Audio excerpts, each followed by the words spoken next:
audio down, but we are now live. It is Sam and Thomas, and it is time for EuroAsia Scrum. Let's get a screen share going on. Thomas, how are things with you?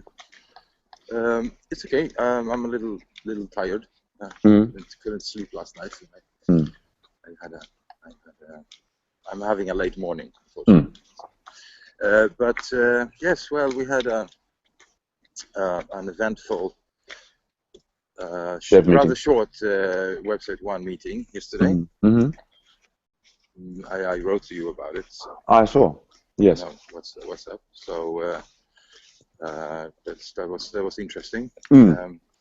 Other than that, I tried to work on this this bi-weekly meeting, schedule thing, and we have methods for that implemented. It seems from the back end, there is no interface for that. Right. That is something that John Engel, I think his name was, implemented. However, I fiddled around with this on my local machine, but I couldn't.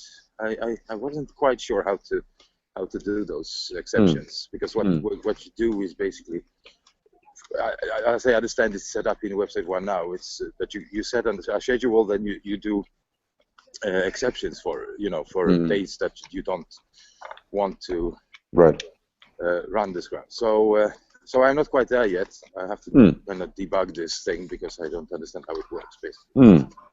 And while I was going over my code and my branches, I found an old branch that I have been working on, a chore to reintroduce the tabbed content on the user profile. So I went over that. That was good tested. So I submitted a pull request. And that's basically it for me. Okay. So nothing technically blocking you. Apart from not knowing how to get how the IceCube GM is implemented in our solution. Yeah. And any plans for today? Well, if I have some spare time during the day, I'll try to set you up with those bi-weekly meetings, and cool. And then we'll see. Excellent. Yes, that might be a nice thing to pair with somebody on if you can find anybody available. Yeah, I mean, from my side, I'm focused on the Rails week here. At least superficially, rebooting the EC2 box seems to have fixed the Autograder issue. I emailed all the students to apologize and say that we'd adjust their marks accordingly in terms of, penalties and so on.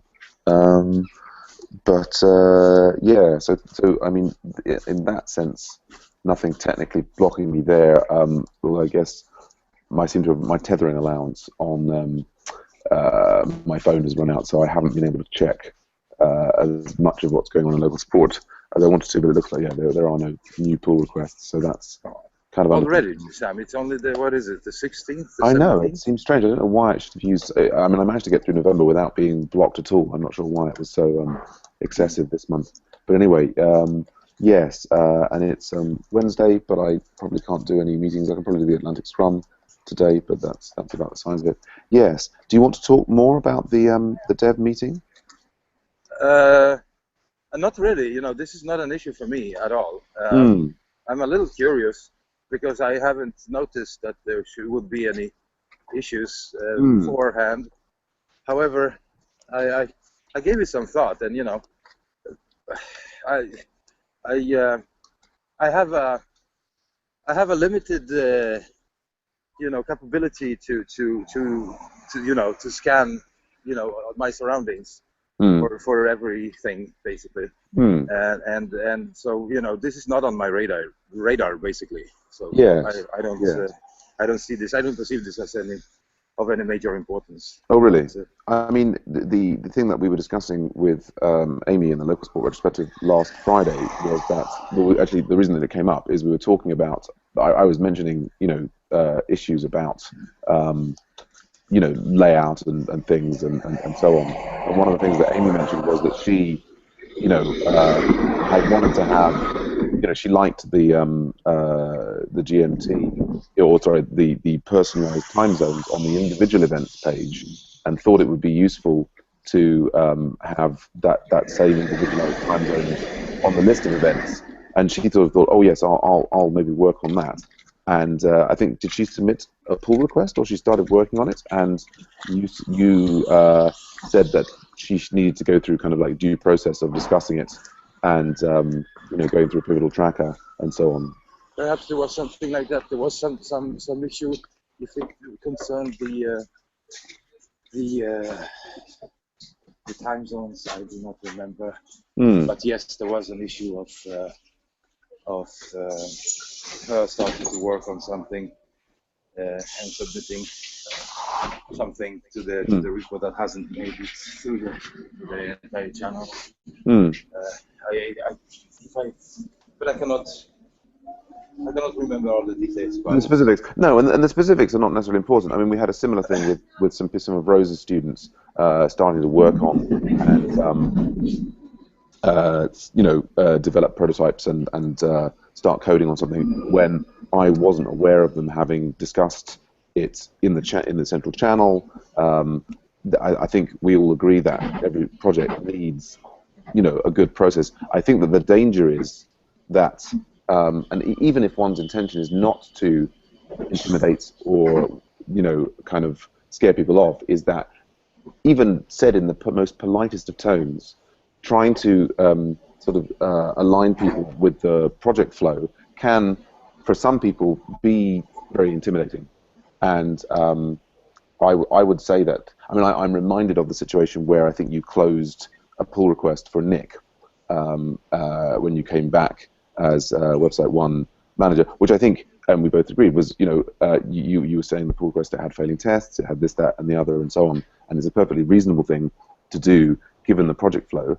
Ironically, however, things that are perfectly reasonable on a simply technical, logical level can be, for individuals who've put effort into doing something and are sort of trying to build their confidence up and so on, can be a big thing. So as we talked about at the time with Nick, I would never close a pull request on local support that anybody submitted, even sort of random junk, until I'd managed to communicate with the person. Now, obviously, if the person's incommunicado for several weeks, there comes a point. But I would exercise, particularly in a volunteer context, extraordinary caution in terms of kind of suggesting people do things in a different way and so on, if you know what I mean.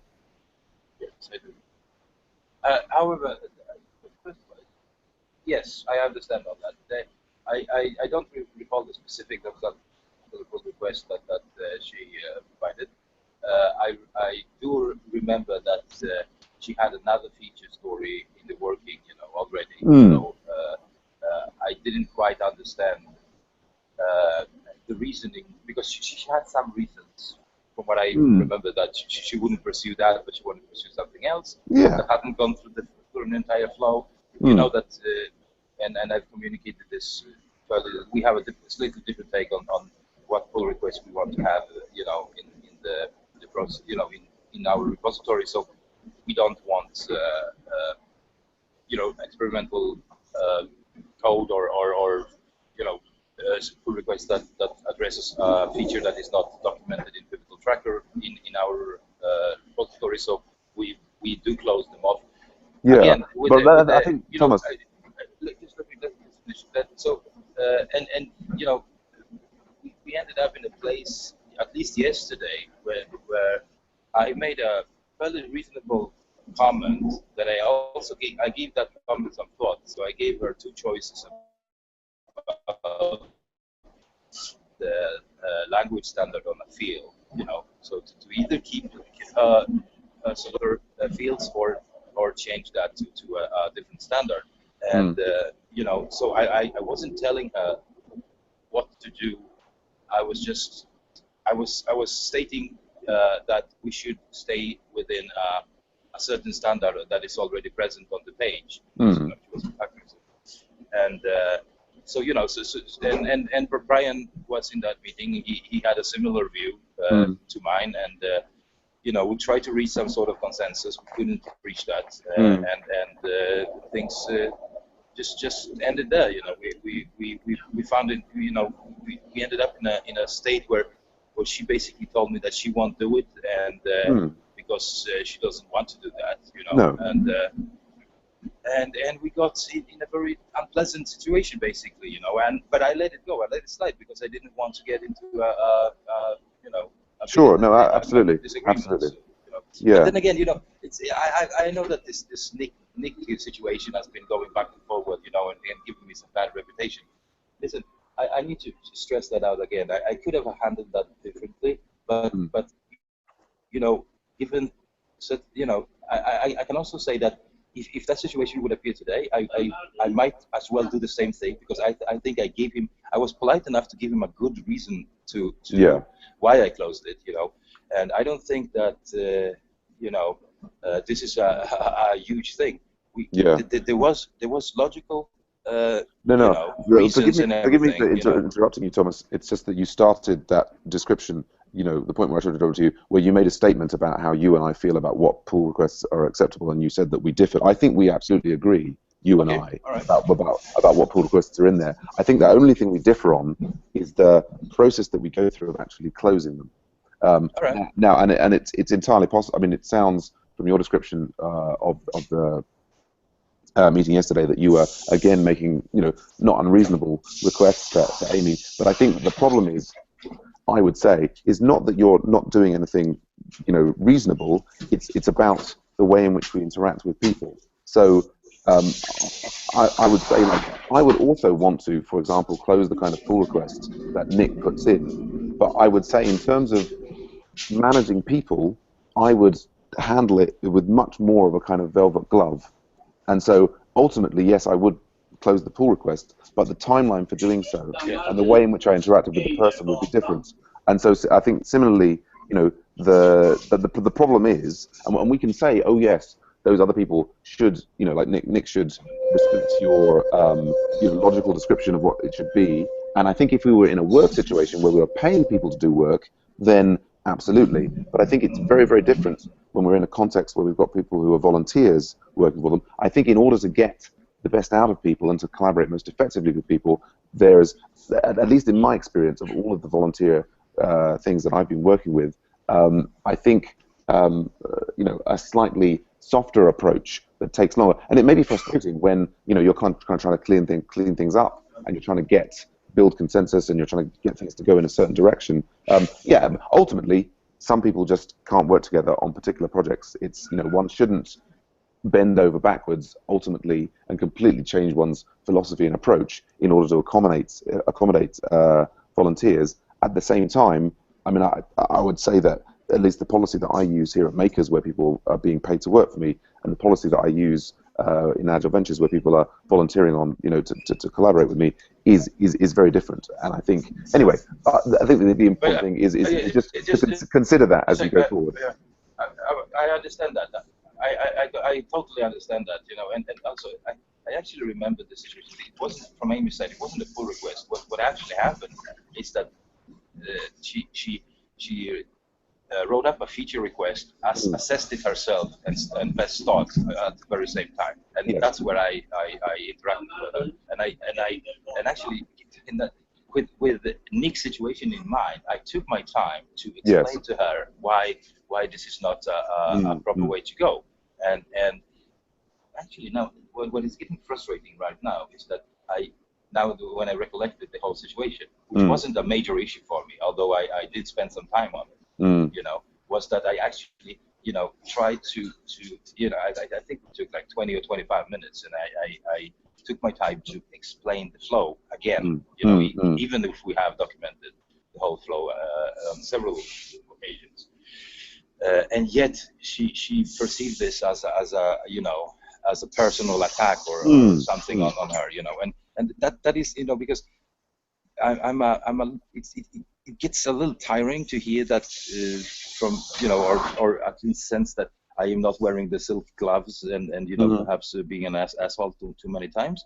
And so I try actually not to be that and try to explain. But then there is, how much, since I am also a volunteer in this situation. Yes, absolutely. So how much time should I spend and how much should I bend, over and it's in order to accommodate everybody's feelings. Absolutely. Well, you've got a limit, right? And yeah, I'm certainly not asking you to do anything more than. But I remember that in that particular case, that there was the situation in Pivotal Tracker. She did something that this was outside of the flow. It wasn't a pull request, because a pull request I could have. Fair enough. I could have just said, "Oh, this is a spike. Let's deploy this someplace," and right. handle it this way. But since she interrupted the process, in the tracker, I had to stop her, and I explained to her that we need to assess stuff, blah blah blah blah blah, the way we do. And I think I also told her that if you want to work on an experimental feature, go ahead and do that, but do that outside of the process as a spike, Oh yes. Well, no. I mean, it's entirely. It may be the case that because we have this, effectively sort of somewhat random group of people coming in. Arguably, it's the case that the issues that are arising are due to oversensitivity on the part of people like Nick or Amy, and part of their learning process is being able to cope with receiving, polite direction from a project manager. And if they have trouble with that, that's maybe something that they have to go and work on emotionally. What's interesting as a kind of data point is that, maybe that just your misfortune that the more sensitive people have come into website one and you've banged heads with them. It hasn't happened so far with me on local support, and we don't know why that is. That might just be that it's down to chance. But anyway, I certainly appreciate that it's not the case that you just have to roll over and do what everybody asks you to do, or just let people, given that you're running the project, you sort of create the rules. But it's I think it's another, given that it's happened a number of times, it's another interesting point for reflection on how we can all, most effectively collaborate together. Yes. Well, the amount of I meet a lot of people through this community, and I interact with a lot of people, and there has been some occasions when those interactions have been less than productive, and not very positive. However, there's a lot of people in this project, and a lot of stuff going on. It's a big one, and it's just going to happen from time to time. I'm sure it is. The only thing I can do is no way to avoid it. Minimize that and learn from it, and that's what I'm trying to do. But that's basically, this is not a big thing for me. No. Well, and that's good. I think it's very useful. What's very unfortunate, of course, is when both parties come into action are getting very emotional, or passions are being risen on both sides. And I think you put an extraordinary amount of effort and work into Agile Ventures, which is very much appreciated. And you do work very successfully with me and with others. And I think it's but yeah, as you say, I think going forward, it's all of these things are potential learning experiences for all of us on both sides, for Amy, for Nick, for me, for you, about the most effective way to collaborate going forward. And I think what's beautiful about this community is that these situations occur. In some ways we might say we don't want any of that interpersonal stuff because we just want to get on and code, but actually in some ways it's the opportunity for learning interpersonal skills. Oh, absolutely. That is what's really valuable about what we're doing here. Absolutely. But it's also by the end of the day it comes down to that and I said this to Brian yesterday, that I have great respect for you, for Brian, for Pavel, even for Yaro, even that we had our differences. People and Michael and John, we found out a lot of people that actually put in a lot of work and a lot of effort into Agile Ventures, and we know the do's and don'ts from doing things and yes, how to interact. Hard-earned experience. Whenever you say something to me or Brian, brings something up in terms of giving me some feedback, that could be positive or negative. I don't care. I appreciate that feedback.